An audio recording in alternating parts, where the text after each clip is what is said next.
The Mission Impossible franchise is one that's kind of nostalgic for me. The original trilogy is kind of hit or miss, but I have a lot of fondness for the first three films because I grew up watching them, and every single Mission Impossible film from the fourth onwards have impressed me so much over the years. If you're a returning subscriber who has been keeping up with my channel lately, you might have noticed that I've been in a little bit of a spy and espionage mood lately. My retrospective for January was on a Splinter Cell game, and my retrospective for February was a James Bond video.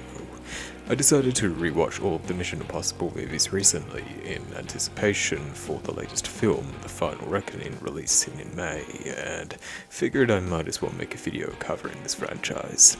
In this video, I will be covering my thoughts and experiences rewatching all of these films for the first time in years, looking back on the franchise and how far it's come, how it's evolved over time.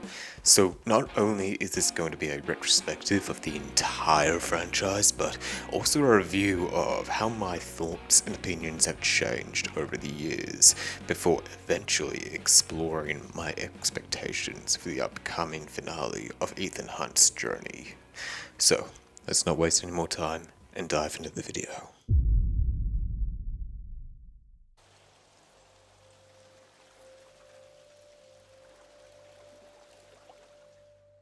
Before we continue with the video, I'd just like to say that my debut science fiction novel is out now, link in the description below. Before we discuss the first Mission Impossible movie, it's important to know how we got here. How the Mission Impossible films became the massive success that they are today. So, what are the origins of this franchise? How did it get to where it is today? And why is it so significant and relevant within the filmmaking landscape? Mission Impossible began life as a television series that ran throughout the 60s and early 70s, created by the late Bruce Geller. The show had several seasons and followed the missions of a team of secret agents working for the IMF, Impossible Missions Force. The series had a revival in 1988 and 1990, but unfortunately it didn't last very long and only had 2 seasons. I'm not familiar with the original Mission Impossible show, I've never watched it before, and I'm mainly familiar with the movies. However, the series definitely had a lot of fans, and one of those fans was none other than Tom Cruise, who purchased the film rights and produced the first film as a passion project in 1996. Tom Cruise became the face of the franchise moving forward, as unlike James Bond, where Bond is usually replaced with different actors throughout each era, Ethan Hunt has been consistently played by Tom Cruise throughout all of the films so far. The first film received a mixed to average reception, but was successful enough to warrant sequels. The second film was even more mixed, however, the third film was received generally favorably, and back when I was a kid, Mission Impossible 3 was definitely my favorite out of the trilogy. However, it was with the fourth film, Ghost Protocol, that the franchise skyrocketed into popularity and renown. Ghost Protocol did such a fantastic job of revitalizing the franchise. I remember going to see it in cinemas with my family, feeling lukewarm about the idea of watching another Mission Impossible movie because I wasn't as interested in the franchise as I used to be. Only to leave the cinema after watching the film and thinking to myself, holy shit, what a fantastic movie. Ghost Protocol was definitely something truly special, and every single film onwards has been better and better than the last.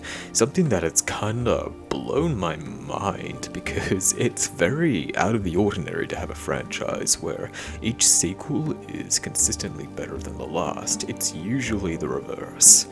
Part of the reason why Mission Impossible is a huge success is because it's a franchise that constantly reinvents and revitalizes itself with every new entry.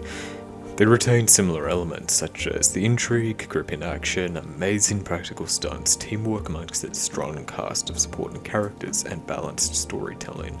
But despite that, every Mission Impossible film has its own unique vibe. There's a film for literally anybody within this franchise.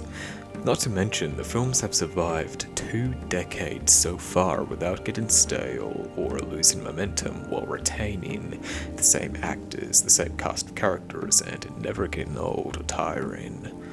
The Mission Impossible franchise is, in my opinion, something truly impressive in an industry where we are constantly getting reboots and cookie-cutter mediocre garbage, with very few exceptions to that rule.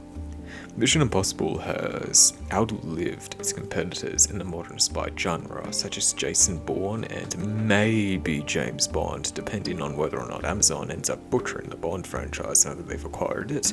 I suppose that remains to be seen. But initially, the road towards success was a very bumpy and uncertain one for the franchise. So how did Mission Impossible defy all the odds and become as successful, as renowned as it is today? Well, I can think of no better place to begin than with the very first movie. Oh, and just so you know, I will be summarizing the storyline for each film as I go, and I can't do that without getting into spoilers. So, if you haven't seen these films yet and don't want to get spoiled, then here's your warning.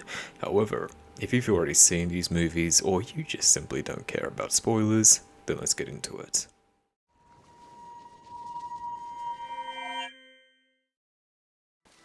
Mission Impossible introduces us to Ethan Hunt working as a part of an IMF team led by his mentor, Jim Phelps, the protagonist of the original Mission Impossible series. The team embarks on a mission, but it goes wrong when everyone except Ethan are killed. Following this event, Ethan is suspected to be a mole and goes on the run to clear his name.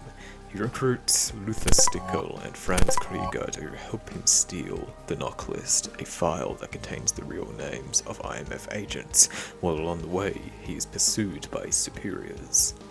As the movie progresses, Ethan discovers that the true mole is none other than Jim Phelps. The finale of the film takes place on board a high-speed train where Ethan exposes Jim and clears his name, resulting in Jim's death.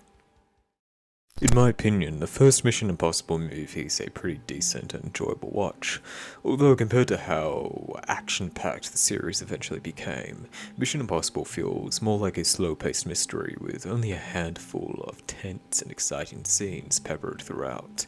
This isn't a bad thing, but to anyone who hasn't seen the movie before, I would recommend that you go in with tempered expectations, especially if you're familiar with the newer films. The original Mission Impossible film is less action-packed and more suspenseful. Although despite how little action there is in this movie, what we do get is definitely quite memorable, the most notable example being the famous Langley heist. It's probably the best scene in the movie, in my opinion, where Ethan has to silently rappel into an office to steal the knock list, where any sound can trigger an alarm and lockdown. If you don't ever plan on watching this movie, then I implore you to at least watch the scene on YouTube. It's very tense and compelling. Anyway, if you ask me, this is a very solid film. It's not going to blow your mind or anything, but it's a good film that's worth watching at least once. However, the film does have some flaws worth mentioning. First of all, a lot of people don't like how overly complicated the storyline of this film is, how it can sometimes get confusing, and how there are a lot of leaps in logic.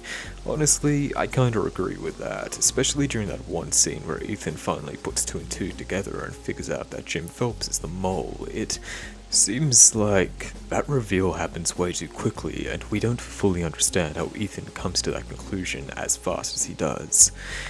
This leads us to the film's second flaw, one that doesn't personally bother me, but I know has upset a lot of fans of the original television series.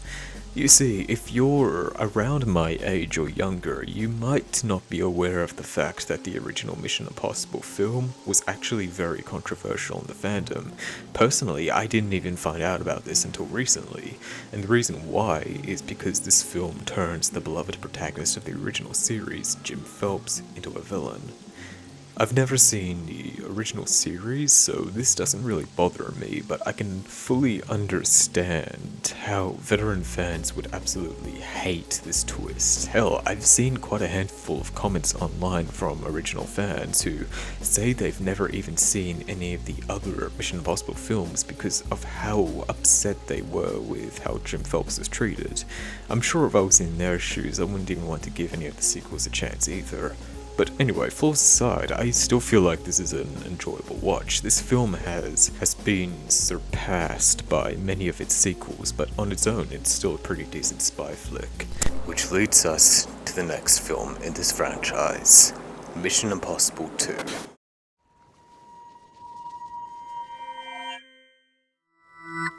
In Mission Impossible 2, we follow Ethan as he embarks on a mission to retrieve a deadly biological weapon named Chimera before rogue agent Sean Ambrose can use it for profit. Ethan teams up with Sean's former lover, Naya Nordhoff Hall, to infiltrate his operation and retrieve the virus. They grow close during the mission and develop a romantic connection, only for Sean to discover Naya's betrayal.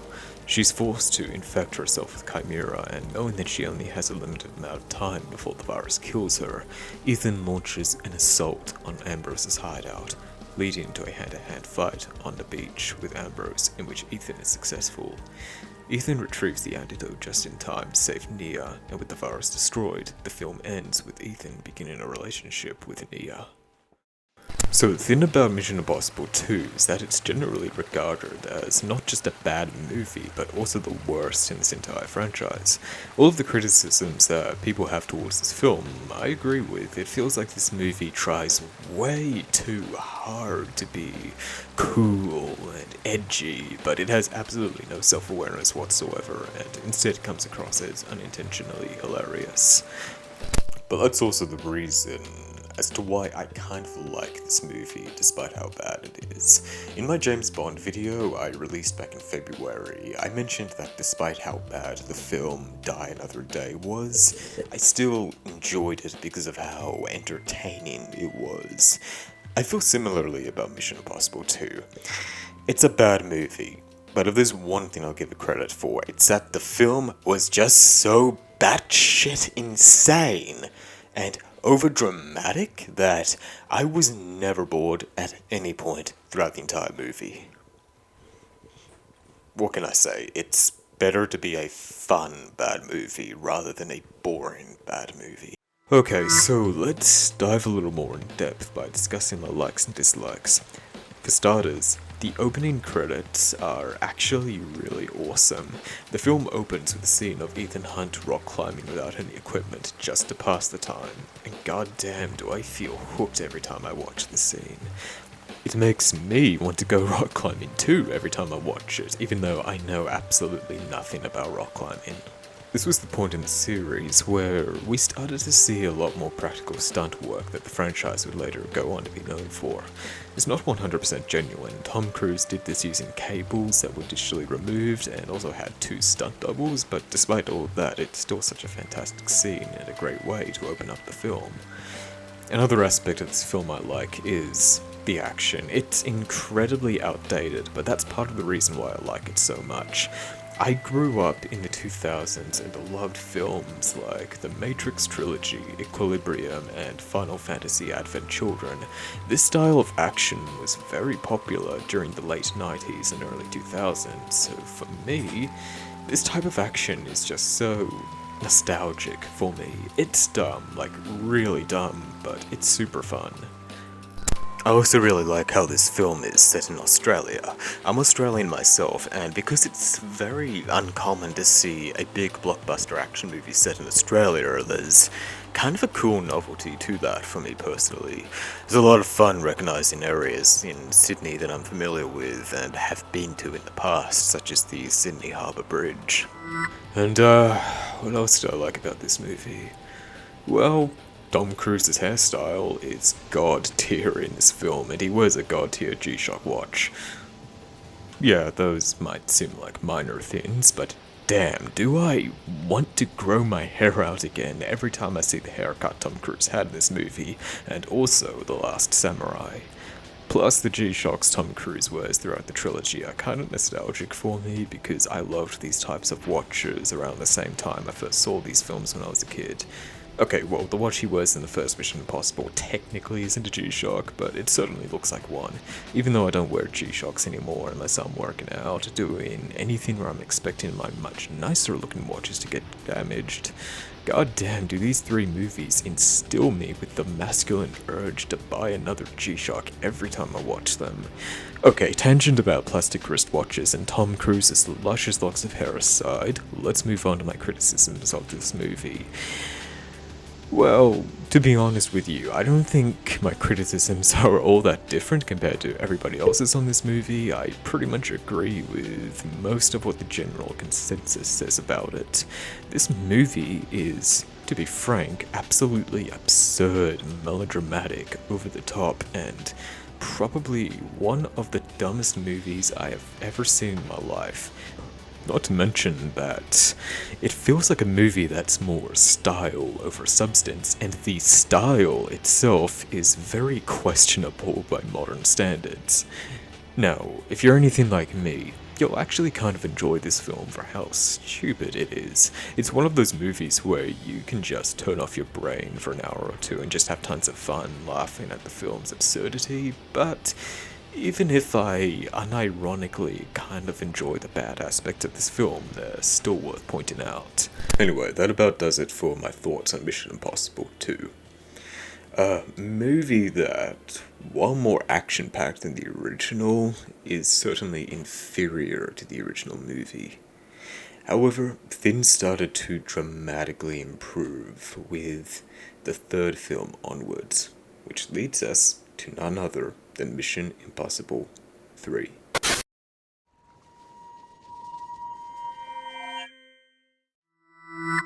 Without a doubt, the most notable film of the initial three, because whereas the first two films were standalone with no connection to each other besides having the same protagonist, all future Mission Impossible films narratively continued on from where the third movie left off, which puts the franchise in the unique position where you can just simply skip the first two movies, start off watching the third film onwards, and not miss out on any important story beats or details whatsoever.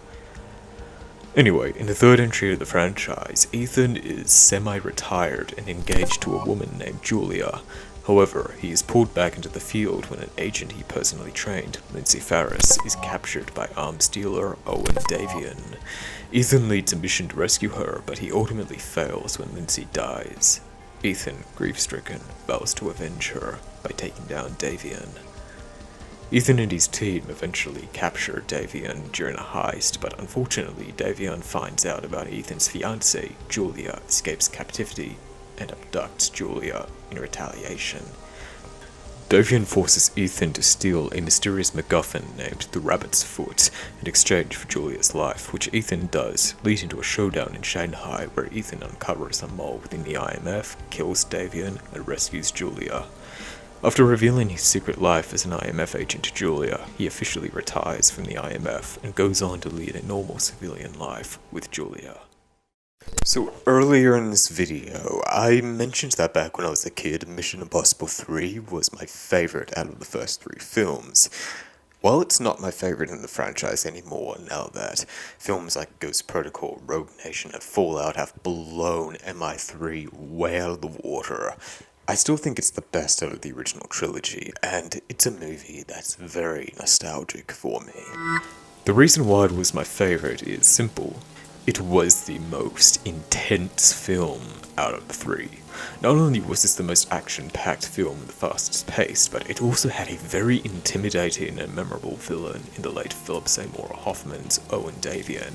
Well, I'd say that while future Mission Impossible films far surpass the first three, Owen Davian is still the best villain Ethan Hunt has faced off against so far. Whereas I found other villains throughout the franchise to be not very memorable or notable, there's something about Owen Davian where you actually feel intimidated by him. He's portrayed as someone who is a truly scary threat to Ethan Hunt, someone who's able to get under his skin, locate his pressure point, so to speak, in a way that no other antagonist before or since has been able to. With Gabriel from Dead Reckoning Part 1 maybe being the exception due to his close ties with Ethan's past, however, I still don't find him as compelling as Davian. Besides the villain, there's a lot of other stuff I love about this film. I love its style. It has a very cool vibe to it that I can't really put into words. A vibe that we don't really see in a lot of action movies that are out nowadays. MI3 is a very slick, fast-paced, action-packed adventure with a lot of very cool visuals and action set pieces. Coming off the back of the original two Mission Impossible films, there's just something about MI3 that feels incredibly fresh and different in the best way imaginable. Plus, I really appreciated how this was a more personal story for Ethan. We get to learn more about Ethan's life outside of his work, and it goes a long way to add a little bit of emotional weight to the film, as well as a sense of groundedness. Julia is a welcome addition to the story, and I feel like I can buy to Ethan and Julia being a couple who complement each other rather well.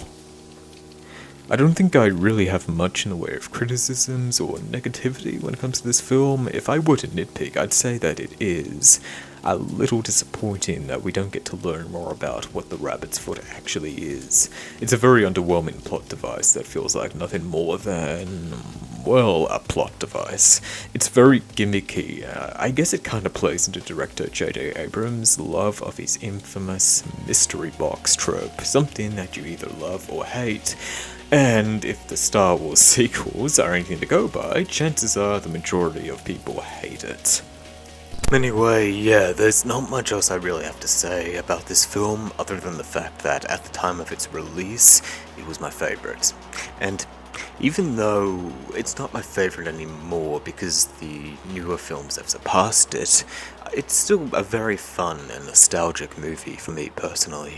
Now, speaking of how newer films have surpassed Mission Impossible 3, let's talk about the fourth entry in this franchise, Ghost Protocol, aka the game changer that the franchise needed the most.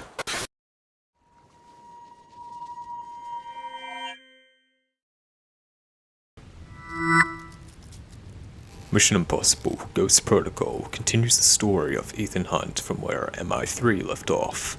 Ethan was retired for quite some time, however, Julia is assassinated, and this forces Ethan back into the field as there is no purpose left for him in civilian life. In this film's mission, Ethan is tasked with stopping a nuclear extremist named Hendrix who plans to trigger a global war. However, the mission goes wrong when the Kremlin is bombed and the IMF is disavowed. With no official support, completely on their own, Ethan, Benji, Jane, and a man named Brand work to stop Hendrix before he launches a nuclear missile. As the film progresses, we learn that Brand is actually partially responsible for Julia's death. He was part of a team tasked with guarding Ethan and Julia to make sure no harm comes to them. However, he failed to warn them of a hit squad that was after them, which resulted in Julia's death. Brand has been remorseful ever since and has been hiding his true identity from Ethan this entire time. The final confrontation takes place in Mumbai, where Ethan battles Hendrix in a parking garage to stop the missile launch, and with seconds to spare, the team succeeds. The nuke is stopped and the IMF is reinstated. After the events of the mission, Brand comes clean and admits to Ethan that he was a part of the team who failed to protect him and Julia. However, Ethan reveals that Julia is actually alive and that her assassination was faked. Ethan and Julia were happy for a time, but civilian life troubled Ethan far too much because he was seeing all of these bad things happening throughout the world and knew that if he was still an IMF agent, he could have stopped them. So Ethan and Julia decided to end their marriage, Ethan returning to the IMF and helping Julia fake her death so that she could lead a normal life where she wasn't constantly in danger through association with Ethan like in MI3. This revelation brings Brand a lot of peace of mind and closure, and helps reaffirm his commitment to his work, and with that, the film comes to a close. Okay, so, Ghost Protocol. Man, what a great movie. Without a doubt, this was the point in time where the franchise started coming to its own and began honing in on all of the elements that would make it as successful as it is today. This is a very sharp and compelling film with excellent set pieces, an engaging story, and a perfect balance of action, humor, and tension, while the main cast also has a great team dynamic that endears you to them far more than previous films. I think my favorite aspect of Ghost Protocol is about how the IMF are disavowed, forcing Ethan and his team to work under the radar without support from the government. They're on the run, hunted, and have to rely on what little resources they have at their disposal just to survive. And another thing I love so much about Ghost Protocol is that somehow those very resources can fail them. There's instances in this film where the technology they possess fails them. For example, the machine they use to create realistic masks of other people, and in the case of the scene where Ethan is climbing the Burj Khalifa, one of the gloves he's using to climb the building stops working, and he's only able to use one. That's an aspect about Mission Impossible I really love. How very often in these movies, things don't go according to plan, their tools, their technology often fails them, and this forces Ethan to improvise a lot. Oh yeah, and while we're on the subject, let's talk about the Burj Khalifa. My earliest memories of this movie was seeing behind the scenes footage of this set piece prior to watching the film. Like footage from someone's phone filming Tom Cruise in action. I think you can still find the video on YouTube somewhere, so I'll be sure to put it up on screen right now if I can uncover it. I remember feeling instantly intrigued upon seeing this footage and thinking to myself, man, that's crazy. I wonder what the context is going to be for this scene. I also really like how he has to improvise on the way back down, using a fire hose as an improvised rappelling rope to get back down, but, of course, the rope is not long enough, so he has to jump back into the apartment where the rest of his team is from way high up, which leads us to my favorite joke so far in the franchise. Your line's not long enough! No shit! I remember my entire cinema just cracking up at that part. Anyway, this is such a great scene in the film, and I'm sure I speak for many people when I say that whenever I think of Ghost Protocol, the Burj Khalifa set piece is the first thing that comes to mind. Another honorable mention is the final fight, which takes place in this high-tech garage. I think what I like the most about this scene is how dynamic and inventive it feels, with all of these different moving parts and mechanisms that Ethan and Hendrix have to maneuver. It's pretty fun to watch. As for the final aspect of this film I liked, I have to say it's definitely the teamwork between the film's main cast of characters. I think this is the point in the franchise where I feel like Ethan's team really started to grow on me. In particular, Simon Pegg's character, Benji. Benji was introduced to the series for the first time in the third movie as a sort of techie character, for lack of a better term, who works behind the scenes. However, in Ghost Protocol, he has become a field agent, where he started off as what felt like a minor character in his franchise. In this film, he perfectly steps into the role of a field agent in a way that just feels right, for lack of a better term. He is a natural fit for Ethan's ragtag team of secret agents. However, as fantastic of a film as Ghost Protocol is, it still has one major flaw. I can't even remember who the main antagonist of this film is without googling him. I'm not exaggerating, I had to google Ghost Protocol villain 4 separate times while writing the script for this video because I kept forgetting who he was. Kurt Hendricks is a very forgettable villain in comparison to how excellent Davian was in the previous movie. He's definitely the weakest aspect of Ghost Protocol. Now, I'm sure critics had some other complaints about this film around the time it came out, but for me, personally, the only aspect of Ghost Protocol I don't like is the villain. The rest of the movie, absolutely fantastic, in my opinion. I still really love this movie all these years later. Which makes me rather excited to say that the next 2 films following Ghost Protocol were even better. Rogue Nation and Fallout took what worked with Ghost Protocol and evolved upon it, taking the franchise even further, and I am very excited to talk about those 2 films. So, without further ado, let's start off by diving into Rogue Nation.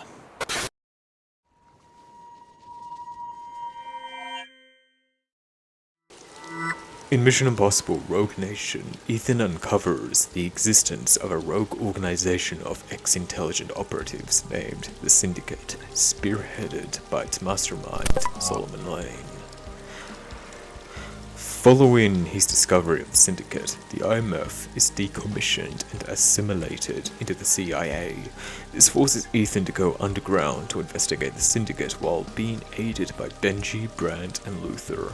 During his mission, he meets a mysterious undercover MI6 agent named Ilsa Faust, who is working with Solomon. However, her loyalties are unclear. The film culminates in a cat-and-mouse game between Ethan and Solomon. Solomon manages to hold Benji hostage using a bomb, but thankfully Ethan is able to outsmart Solomon, managing to trap him in a bulletproof glass cell.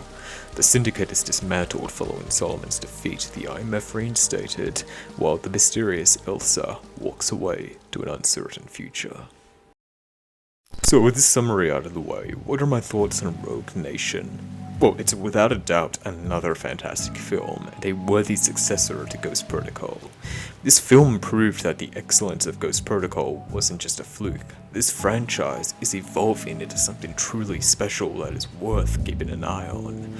So let's discuss what I liked most about it. First of all, I think my favorite aspect of this film is the introduction of Ilsa Faust. I really like this character. Not only is she badass, but she's also a very intriguing and mysterious woman who you don't know if you can fully trust or not, and you're left wondering what her agenda is, where her allegiances truly lie, until everything is revealed little by little as the story progresses. She continues to have a prominent role as the films progress, which we will discuss later, and I feel like she fits in with the team really well, despite the fact that she's not an official member of the IMF and just sort of weaves in and out of their lives throughout the films. Anyway, there's a lot of other things to love about this film. The set pieces are awesome, there's a really fun vehicular chase that I really liked, and there's also a very compelling underwater scene where Ethan has to hold his breath while on a mission without any diving equipment.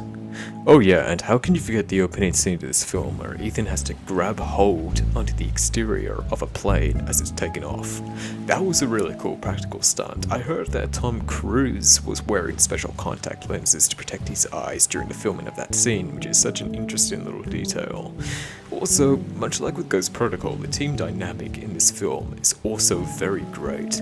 The movie does a great job of convincing you that this is not just a team with a rich, storied history, but that they're also great friends who have been in this line of work for a long time. There's a great sense of camaraderie, and a big part of the reason why I loved these films from Ghost Protocol onwards is due to how attached I feel to these characters and how invested I feel in their adventures.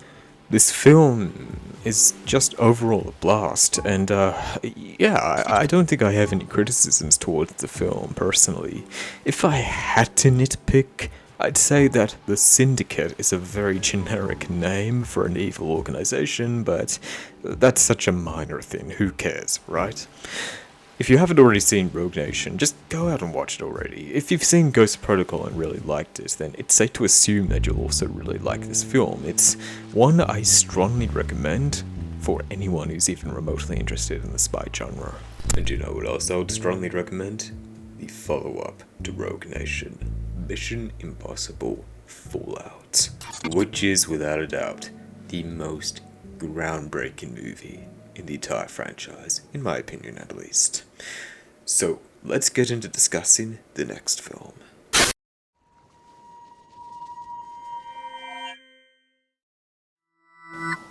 After failing to recover stolen plutonium, Ethan and his team are sent after a terrorist group named the Apostles, led by a man named John Lark.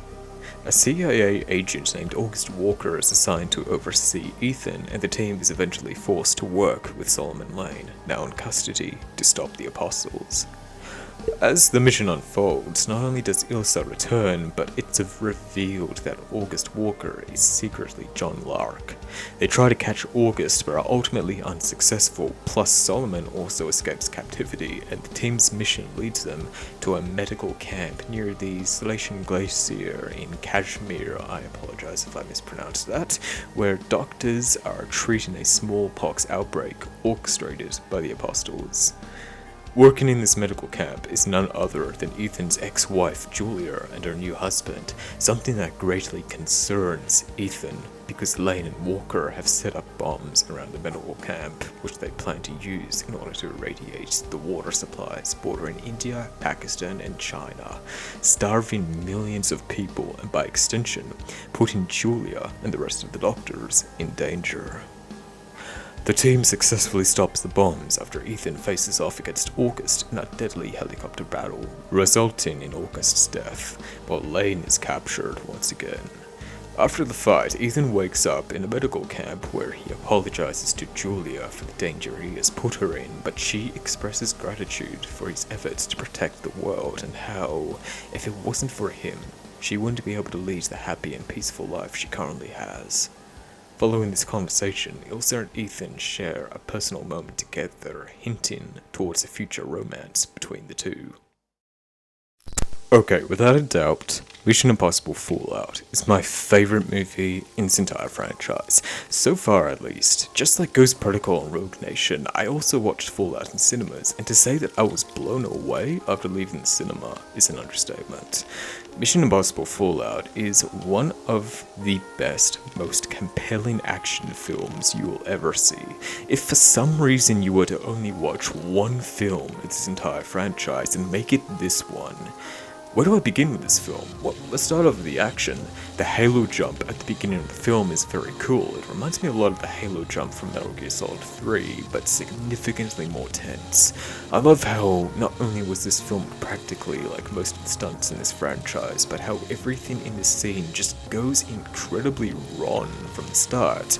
A thunderstorm is occurring during the jump, and August Walker recklessly dives headfirst into it after cutting off Ethan's oxygen supply, forcing Ethan to dive in after him, but then August gets struck by lightning, falling unconscious, and Ethan has to save him while he falls from the sky, completely comatose, only just barely saving the both of them and pulling their chutes in the nick of time.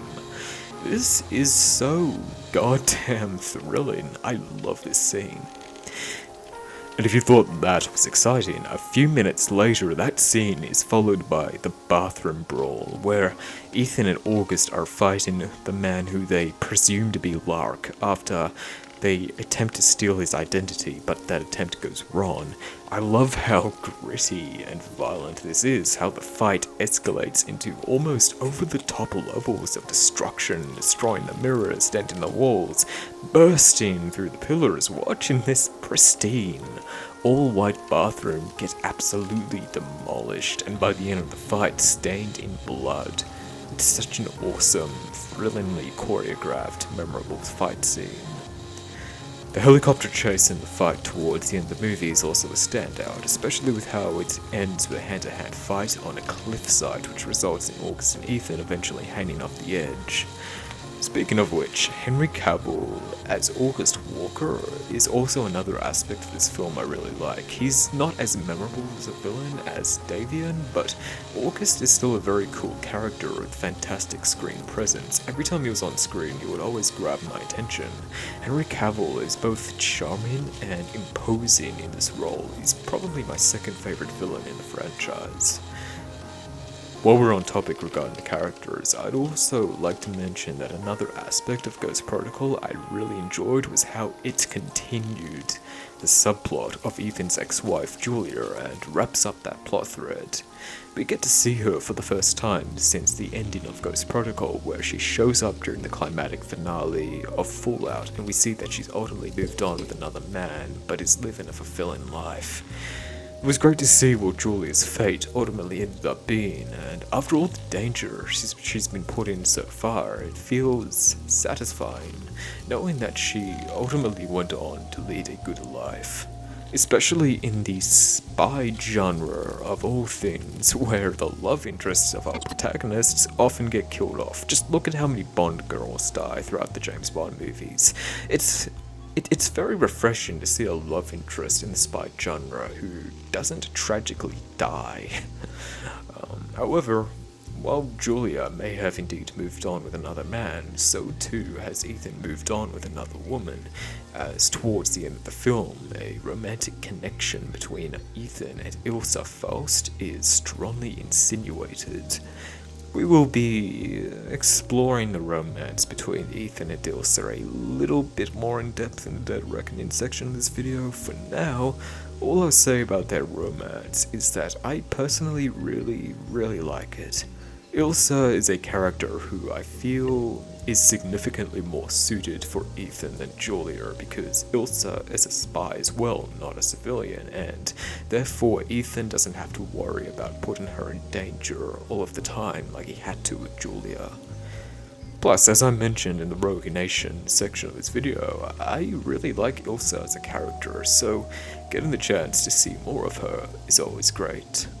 Now, as for any criticisms I have towards Fallout, this might be a boring answer, but honestly, I don't have any. This is a damn near perfect movie in my eyes, and I can't really find anything that I personally dislike about it, even if I were to nitpick.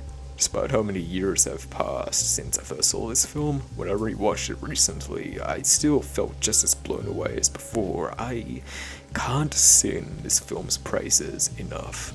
But with this film out of the way, it's time to discuss the most recent one, Mission Impossible: Dead Reckoning, Part 1.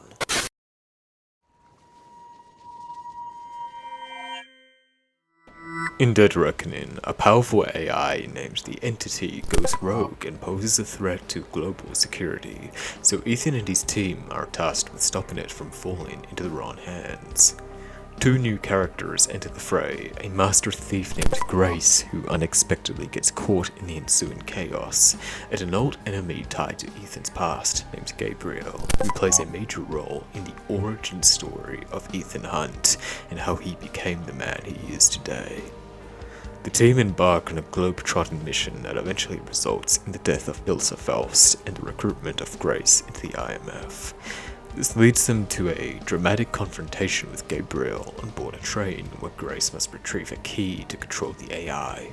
They succeed, and Ethan rendezvous with Benji to continue the mission to destroy the entity, and this is where the film ends, leading into the final film, soon to come.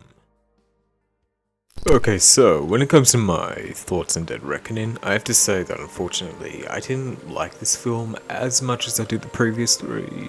Don't get me wrong, this is still a very good movie and I really enjoyed it, but it didn't wow me as much as the previous three did, and I just didn't feel as engaged. Plus, there's one very notable aspect of Dead Reckoning that I really disliked, and if you've seen the movie or watched my brief recap of the story's events, then you probably already know what that was, but we'll get into that later.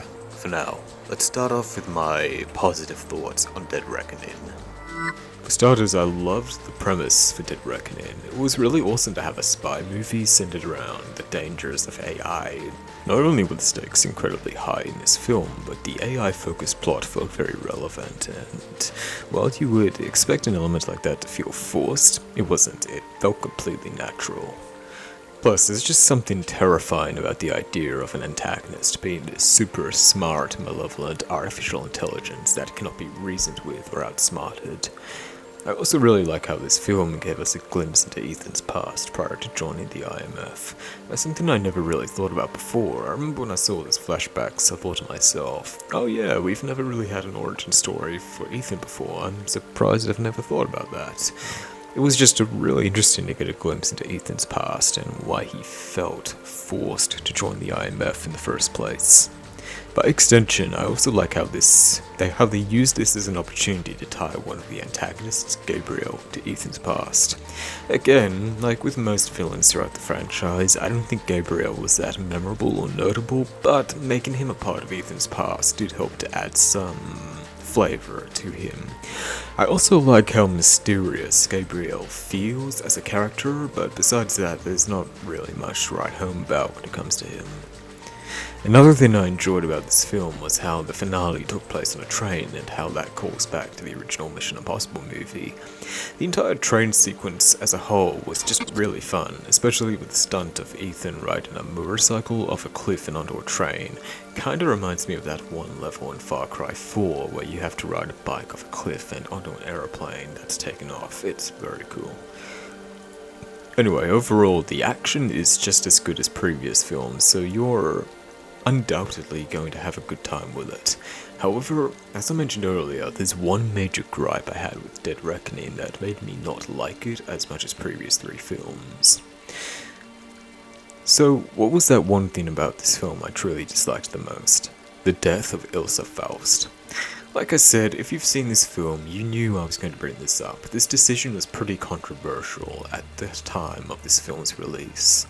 I really liked Ilsa as a character, plus I felt like there was so much untapped potential left with her as a character that now we'll probably never get to see. Especially because I was feeling quite, I felt quite invested in the idea of Ethan and Ilsa ending up together as a couple and seeing what their romance would be like. I thought they were a perfect fit for each other, and it's kind of sad that we'll never get to see what happens.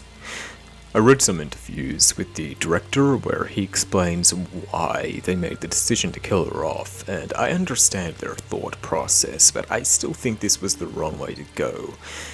Plus, it kinda rubs me the wrong way that after killing her off, they almost immediately try to shoehorn Grace into the position of the team dynamic that Ilsa left vacant.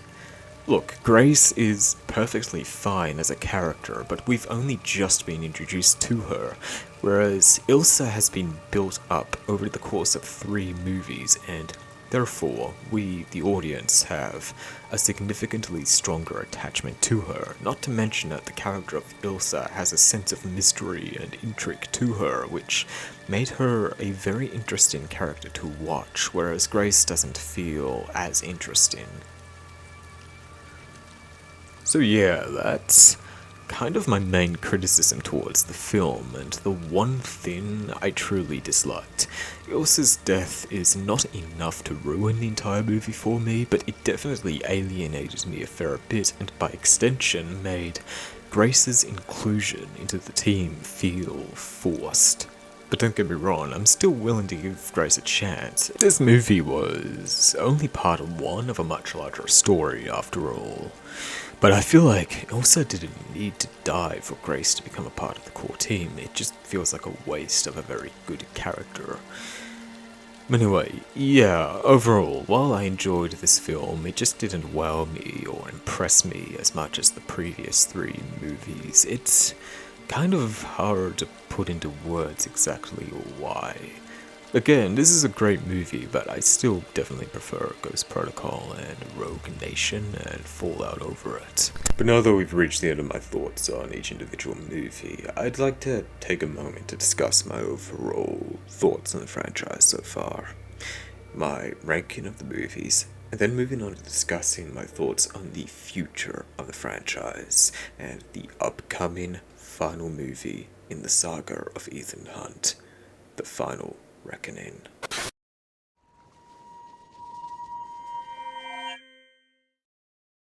So, when it comes to my overall thoughts on this franchise, I think my opinions fall into the general consensus.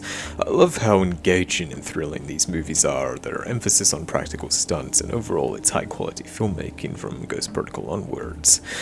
The longer the series has gone on, the more special it has felt, and it's without a doubt a franchise that's worthy of a lot of respect. Also, the characters are another notable aspect of these films. The team dynamic between Ethan, Luther, Benji, etc. is very enjoyable, and all of these characters are very likable. Protagonist Ethan Hunt is definitely my favorite Mission Impossible character, while Tom Cruise is somebody who I have mixed feelings on as a person. I do like the characters he's played throughout his career, with Nathan Algren from The Last Samurai and Ethan Hunt being my two favorites. I think what I love the most about Ethan Hunt is the fact that he's a very compassionate character with a strong sense of honor and morality. He's the type of character who would never leave a man behind and has a lot of loyalty for his friends. Oh, and another reason why I like Ethan Hunt so much is because this man is genuinely goddamn crazy. It's so much fun watching a protagonist who has a flair for being a daredevil and does all of these crazy, death-defying stunts that no other agent in his line of work is willing to do. As for the rest of the main cast, I like them all. Luther, Benji, Brand, and Ilsa. I really enjoy how after so many films, so many years, the main cast of characters have remained mostly the same. And as mentioned earlier in this video, one thing I enjoy the most about this franchise is that it constantly reinvents itself and each film feels different and distinct from each other. It's a franchise that has not only succeeded in evolving with the times, but it's also genuinely impressive how it just gets better and better the longer it goes on. Mission Impossible truly feels original, and is one of the only franchises left where each film feels like an event every time it comes out. Other franchises such as Star Wars and Marvel have lost that special event feeling now that the filmmaking landscape is oversaturated with Star Wars and Marvel content. And now that Amazon has taken creative control over James Bond, I fear that eventually James Bond movies will no longer feel like events either. Of course, this franchise isn't completely flawless, however. Mission Impossible 2 was definitely a low point, and while I find even the bad parts of that movie to be incredibly fun for all of the wrong reasons, in the eyes of most people, it's definitely a blemish on the franchise. Another negative is that I've noticed a lot of people dislike how convoluted the storylines get in these films sometimes.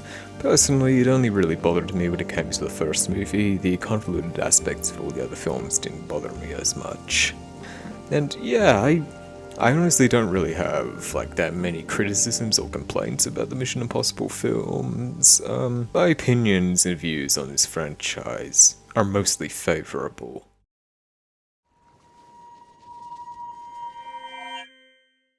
So anyway, now that you have an idea of what my overall thoughts on the series are, here's my personal ranking for the Mission Impossible films to further illustrate what I liked the most and what I wasn't so keen on. My personal ranking are as follows: Fallout, Ghost Protocol, Rogue Nation, Mission Impossible 3, Dead Reckoning, Mission Impossible 1, Mission Impossible 2. For the first three films in my ranking, I think I've already made it rather clear why I like these films so much. I did think about having Rogue Nation higher on the list than Ghost Protocol, but the only reason why it isn't is mainly due to nostalgia. I feel more attached to Ghost Protocol than Rogue Nation due to how nostalgic that film feels for me. Plus, I feel like it's a lot more fun to rewatch than Rogue Nation. Now as for the next two, MI3 and Dead Reckoning, as much as I was 50-50 on Dead Reckoning, I still feel like it's a very well executed film, but I put MI3 higher on the list because it's more enjoyable and nostalgic for me personally. It's a fun film that I can switch my brain off and enjoy the ride, whereas Dead Reckoning... Well, with Dead Reckoning, certain decisions they made, such as the death of Ilsa Faust, kind of rubbed me the wrong way, plus... Dead Reckoning is merely part one of a two-part story that will be resolved with the final reckoning coming out soon. So I feel like I can't formulate a concrete, definitive opinion on the film until I see how that story ends. So, who knows? After the last film comes out, maybe Dead Reckoning will rise higher or fall lower on my ranking list.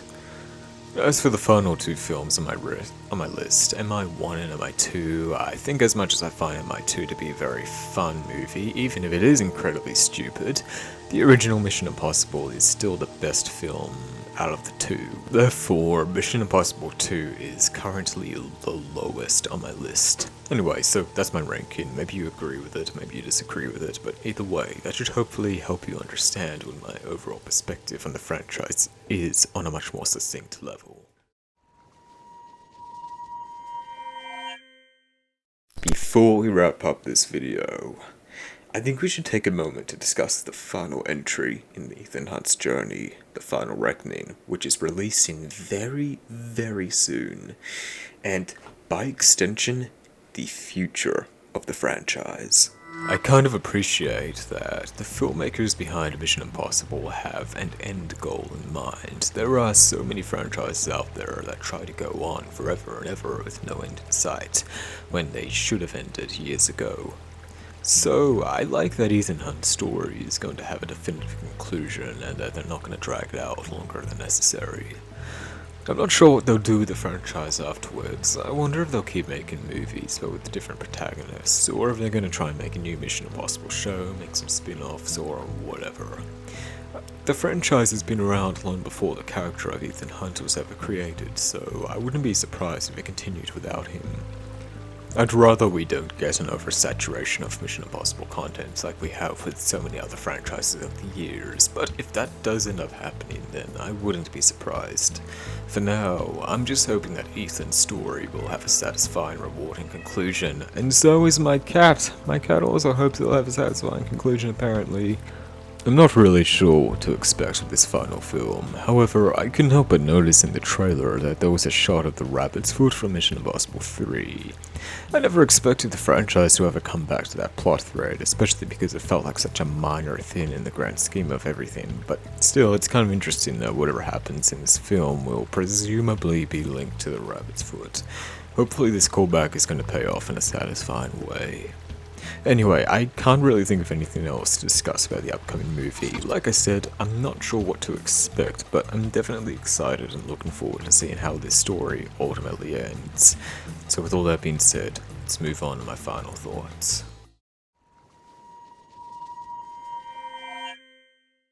Mission Impossible as a film franchise is one that has been very awesome to watch evolve and change over the years. I started out watching these films as a kid, and it's been really cool seeing just how this franchise just keeps improving the older I get. Especially because a lot of other film franchises I've grown up with haven't been nearly as successful, which makes me appreciate all of the good things that Mission Impossible has accomplished a whole lot more. It's bittersweet knowing that this era of the franchise is about to come to an end, but hell, I'll take that over the franchise continuing forever and ever until it's a shell of its former self. Ultimately, that's the main reason why I wanted to create this retrospective for all the films. I wanted to look back on how far this franchise has come so far before the Final Reckoning eventually comes out, and, well, here's hoping that the Final Reckoning turns out great. But what about you? What are your thoughts on the Mission Impossible franchise? Whatever you think, feel free to let me know in the comments below and like the video. If you're interested in seeing more from me, I cover a lot of movies, shows, video games, and other pop culture that I enjoy on this channel, so if that sounds like content you'd enjoy, feel free to subscribe. I'm also an author, so if you're interested in reading something new, whether that may be sci-fi, fantasy, etc., then feel free to check out my work. Links in the description below. But with all that being said, thank you so much for checking out my video, and hopefully I'll see you again. What the hell did my cats just knock over? I will check on that in a moment. Anyway, thank you so much for checking out my video, and hopefully I'll see you again in the next one.